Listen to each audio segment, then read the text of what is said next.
മക്കളെ, ഈ പാട്ട് മനസ്സിൽ സൂക്ഷിച്ചിട്ട് നന്നായി സ്തുതിക്കെ. നിങ്ങളെ ദൈവം ബ്ലെസ് ചെയ്യുന്ന സമയമാണ്. അച്ഛൻ നിങ്ങൾക്ക് വേണ്ടി പ്രാർത്ഥിക്കാൻ തുടങ്ങുന്നു. അതിശക്ത കർത്താവേ, നിങ്ങളുടെ രോഗങ്ങൾ, നിങ്ങളുടെ വിഷമതകൾ, ഹൃദയത്തിൻ്റെ ഭാരങ്ങൾ, അടിപോലെ ഇരിക്കുന്ന ഹൃദയത്തിൻ്റെ അവസ്ഥകൾ എല്ലാം മാറ്റപ്പെടാൻ വേണ്ടി കർത്താവേ, നിന്റെ വിശുദ്ധ പൗരോഹിത്യത്തെ നീ മഹത്വപ്പെടുത്തി പ്രാർത്ഥിക്കുന്ന, സഭയിലുള്ള സാന്നിധ്യം പ്രകടമാക്കണം പ്രാർത്ഥിക്കുന്ന 36 വർഷം ഞാൻ അർപ്പിച്ച കൃപായുടെ യുഗതയാൽ കൃപാസംസ്ഥാനയിൽ ജീവനോടെ പ്രത്യക്ഷപ്പെട്ട മാതാവിന്റെ മധ്യസ്ഥത്തിൽ എല്ലാ ഭാരങ്ങളും, എല്ലാ ആശ്വാസങ്ങളും, എല്ലാ രോഗങ്ങളും യേശു നാമത്തിൽ മാറിപ്പോകട്ടെ. സ്തുതിക്കട്ടെ.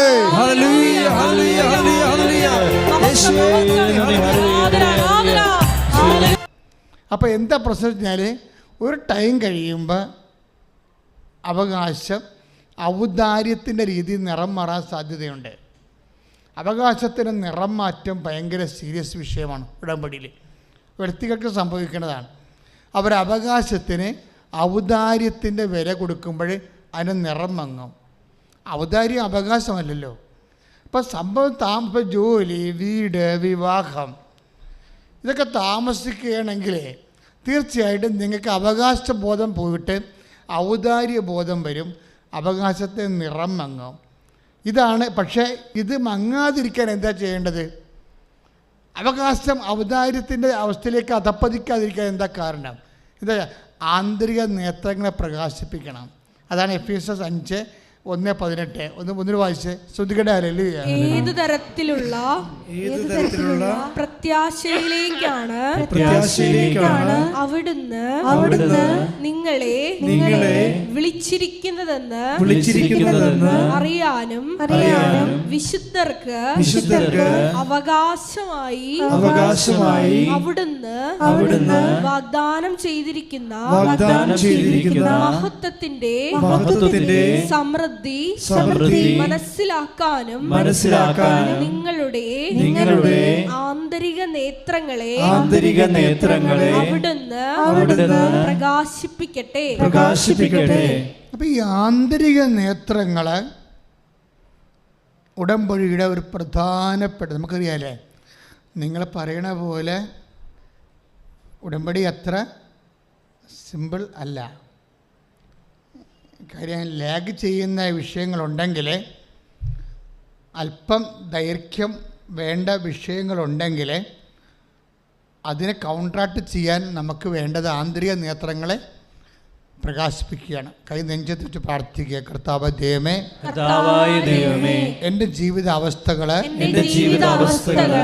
ചില കാര്യങ്ങളിൽ അങ്ങ് ഇടപെടുന്നതിന് കാലതാമസം വരുന്നുണ്ടെങ്കിൽ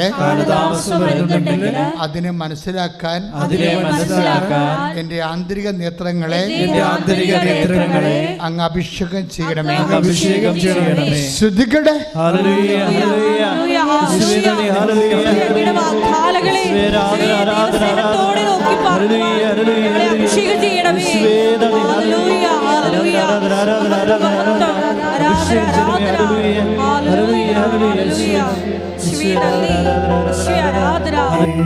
പരിശുദ്ധ പരമ ദിവ്യകാരുണ്യത്തിന് ആരാധനയും സ്തുതിയും പുകഴ്ചയും ഉണ്ടായിരിക്കട്ടെ. ഈ ആന്തരിക നേത്രങ്ങളെ പ്രകാശിപ്പിക്കണമെങ്കിൽ എന്താ ചെയ്യേണ്ടത്?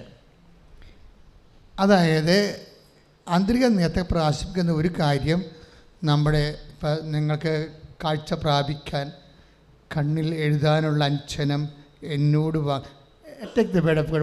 ശ്രദ്ധിക്കട്ടെ.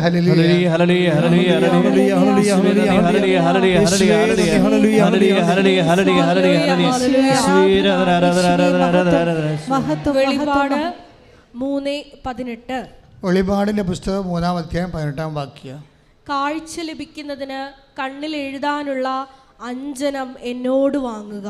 ഒന്ന് പറഞ്ഞ്. കാഴ്ച ലഭിക്കുന്നതിന് കണ്ണിൽ എഴുതാനുള്ള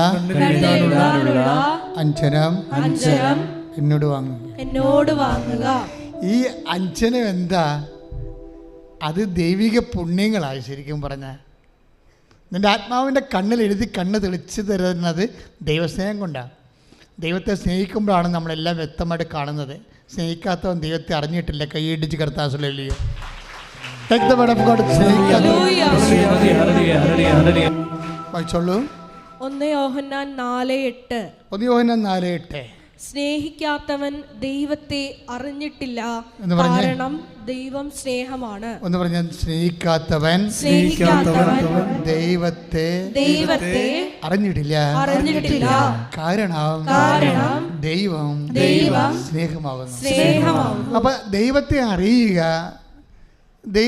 ദൈവം നമുക്ക് വേണ്ടി, വിശുദ്ധർക്ക് വേണ്ടി ഒരുക്കിയിരിക്കുന്ന മഹത്വത്തിൻ്റെ ആഴങ്ങൾ അറിയുക, ഇതെല്ലാം നടക്കുന്നത് ദൈവസ്നേഹത്തിന്റെ അഭിഷേകത്തിലാണ്. ശ്രദ്ധിക്കട്ടെ.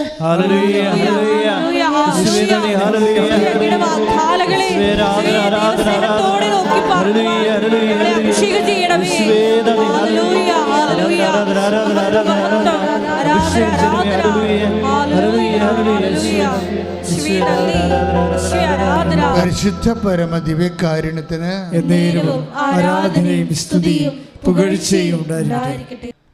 എൻ്റെ ദൈവ പൈതലെ, ഞാൻ നിങ്ങളോട് എളിമയോട് സംസാരിക്കുകയാണ്. നിങ്ങൾ ചെയ്യുന്ന ഓരോ പ്രവർത്തനങ്ങളും, മനസ്സിലായില്ലേ? എന്തെല്ലാം പ്രവർത്തനങ്ങൾ നമ്മൾ ചെയ്യുന്നുണ്ട്? ഭയങ്കരമായ വലിയ കാര്യങ്ങൾ നമ്മൾ ചെയ്യുന്നുണ്ട്. കർത്താവിനെ അറിയാത്തവരെ നമ്മൾ അറിയിക്കുന്നുണ്ട്, അല്ലേ? അറിഞ്ഞവരെ നമ്മൾ ആഴപ്പെടുത്തുന്നുണ്ട്. നിങ്ങൾ തന്നെ ഔദാസികമായ ജീവിതത്തിൽ പുരോഗമിക്കുന്നുണ്ട്. നിങ്ങൾ തന്നെ സൽപ്രവൃത്തികളിലും കൃപാവര പ്രവൃത്തികളിലും സാക്ഷികളായി മാറുന്നുണ്ട്. But when you do it in the name of Jesus, നിങ്ങളത് ചെയ്യുമ്പോൾ ഒരു സാങ്കേതികമായി ചെയ്യാതെ എണ്ണി ഒപ്പിച്ച് ചെയ്യുന്നതിന് പകരം, കർത്താവേ, ഞാനിതെല്ലാം ചെയ്യുന്നത് അങ്ങയോടുള്ള അദമ്യമായ സ്നേഹത്താലാണ്. എൻ്റെ ഹൃദയത്തെ അങ്ങ് സ്നേഹത്താൽ നിറക്കണമേ. പ്രാർത്ഥിക്കുക. കർത്താവേ, ഉടമ്പടി പ്രകാരം ഞാൻ ചെയ്യുന്ന ഓരോ സുവിശേഷ സാക്ഷ്യപ്രവർത്തനങ്ങളിലൂടെ എൻ്റെ ദൈവസ്നേഹ നിലവാരത്തെ അഭിഷേകം ചെയ്യണമേ, വർദ്ധിപ്പിക്കണമേ. ആകയാൽ ആ അഭിഷേകത്താൽ എൻ്റെ ആന്തരിക നേത്രങ്ങളെ പ്രകാശിച്ചുകൊണ്ട് അങ്ങ് എനിക്ക് വേണ്ടി ഒരുക്കിയിരിക്കുന്ന മഹത്വത്തെ ദർശിക്കുവാൻ എന്നെ വഴി നടത്തണമേ, അഭിഷേകം ചെയ്യണമേ. ശ്രദ്ധിക്കട്ടെ.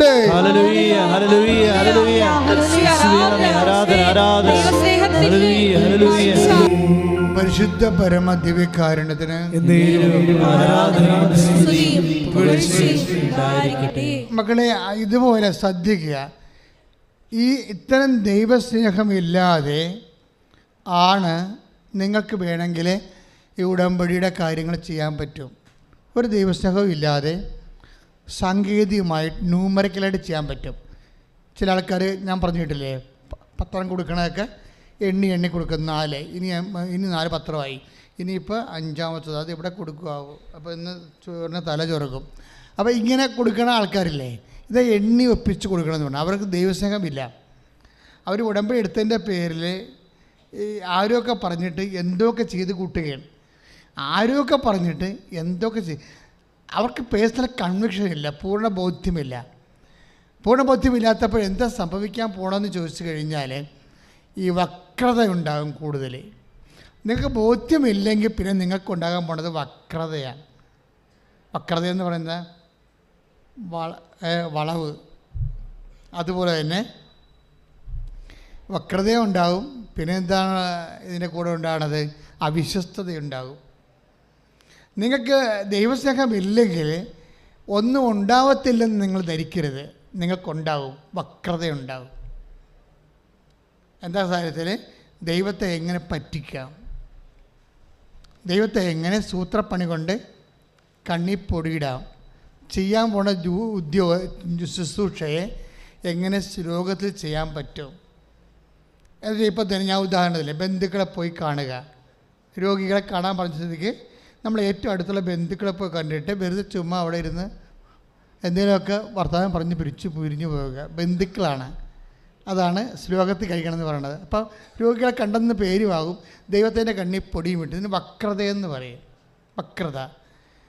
ചില ആൾക്കാരൊക്കെ ജീവിതത്തിൽ ഉടമ്പടി എടുത്തില്ലായിരുന്നെങ്കിൽ അവർ കുറച്ചുകൂടി രക്ഷപ്പെട്ടു പോയേനെ. എന്താ കാര്യം? ഇവിടെ വക്രത പുറത്ത് വന്നില്ലേ ഇപ്പം? അതാണ് പ്രശ്നം. ഉടമ്പടി എടുത്തപ്പോൾ ദൈവത്തിൻ്റെ മുമ്പിൽ നിങ്ങൾ വക്രതയുള്ളവരായി മാറി. അവിശ്വസ്ത കാര്യം എന്ന് വെച്ചാൽ അവർ ഇപ്പം തന്നെ പത്രം തന്നെ എത്രയോ മനുഷ്യരാണ് പത്രം. ഇപ്പോൾ കഴിഞ്ഞ ദിവസങ്ങളിൽ ഞാൻ ഈ പറഞ്ഞ ഗ്രീൻ അവരുടെ പറഞ്ഞ മേരി ഗ്രീൻ അവരോട് പറഞ്ഞു, അവരോട് ഈ പത്രം കൊടുത്തുകൊണ്ട് നടന്നപ്പോൾ മറ്റുള്ളവർ അവരോട് പറഞ്ഞു, ഇങ്ങനെ എന്തെങ്കിലും കാര്യങ്ങൾ നേടാൻ വേണ്ടി എന്തെങ്കിലും കാര്യങ്ങൾ ദൈവത്തോട് ചെയ്യുന്നതിൽ ഞാൻ വിശ്വസിക്കണില്ല എന്ന് അവരോട് എതിരഭിപ്രായം പറഞ്ഞു. അപ്പോൾ ഉടനെ ഇവർ തിരിച്ചു പറയും. ഇവരെന്താ പറയണത്? അങ്ങനെയല്ല, നിങ്ങൾ ഉടമ്പടി എടുത്താൽ നിങ്ങൾക്ക് മനസ്സിലാകും, അതിങ്ങനെ പത്രം കൊടുക്കുകയും വാങ്ങിക്കുകയും ചെയ്യുന്ന പരിപാടിയല്ല, അതൊരു ജീവിത രീതിയാണെന്ന്. അതാണ് വിഷയം. അവർക്കൊരു ബോധ്യമുണ്ട്. ഇപ്പോൾ ആയുർവേദ ഡോക്ടറാണ്, അവർക്കാണ് ഈ 5ാം റാങ്ക് കിട്ടിയിരിക്കണത്. ഇപ്പോൾ 5ാം റാങ്ക് കിട്ടിയിട്ട് എന്ത് ചെയ്യുന്നറിയാമോ? അവർക്ക് ദൈവത്തെക്കുറിച്ചുള്ള കോൺസെപ്റ്റ് ഭയങ്കര സീരിയസ് ആയത് കാരണം ദൈവം ഇവരെന്നാ ചെയ്തിരിക്കണം? സർജറി കൊടുത്തിരിക്കും. സർജറിക്ക് 2 സീറ്റ് ഇന്ത്യയിലുള്ളൂ. സർജറി ആയുർവേദക്കാർ സർജറിക്ക് പോയപ്പോഴല്ലേ പണ്ട് MBBSക്കാർ സമരത്തിന് പോയത്. സർജറി ഇപ്പോഴും ഉണ്ട്. ആയുർവേദത്തിൽ സർജറി കിട്ടാൻ പാടാ. 2 സീറ്റോ 3 സീറ്റേ ഉള്ളൂ.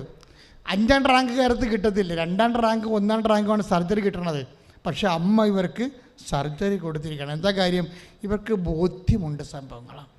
നമുക്ക് ഒരു നല്ല ബോധ്യമുണ്ടെങ്കിൽ ദൈവം സത്യമായത് കാരണം നമ്മളെ സഹായിക്കാൻ ദൈവത്തിന് വരെ ഓപ്ഷനില്ല. കൈയടിച്ച് കർത്താവിനോട്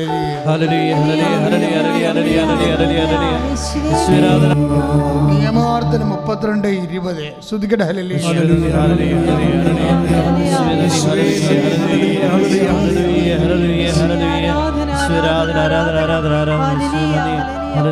നിയമാവർത്തനം 32:20 അവിടുന്ന് പറഞ്ഞു, അവരിൽ നിന്ന് എൻ്റെ മുഖം ഞാൻ മറയ്ക്കും. ചില ഉടമ്പടിക്കാരെ കുറിച്ച് പറഞ്ഞിരിക്കണം, കണ്ടല്ലേ? ചില ഉടമ്പടി ചെയ്ത ആൾക്കാരെ കുറിച്ച് പറയണത്. നിയമാവർത്തനം 32:20 എന്താ പറഞ്ഞിരിക്കണത്? അവരിൽ നിന്ന് എൻ്റെ മുഖം ഞാൻ മറയ്ക്കും. അവർക്ക് എന്ത് സംഭവിക്കുമെന്ന് എനിക്ക് കാണണം.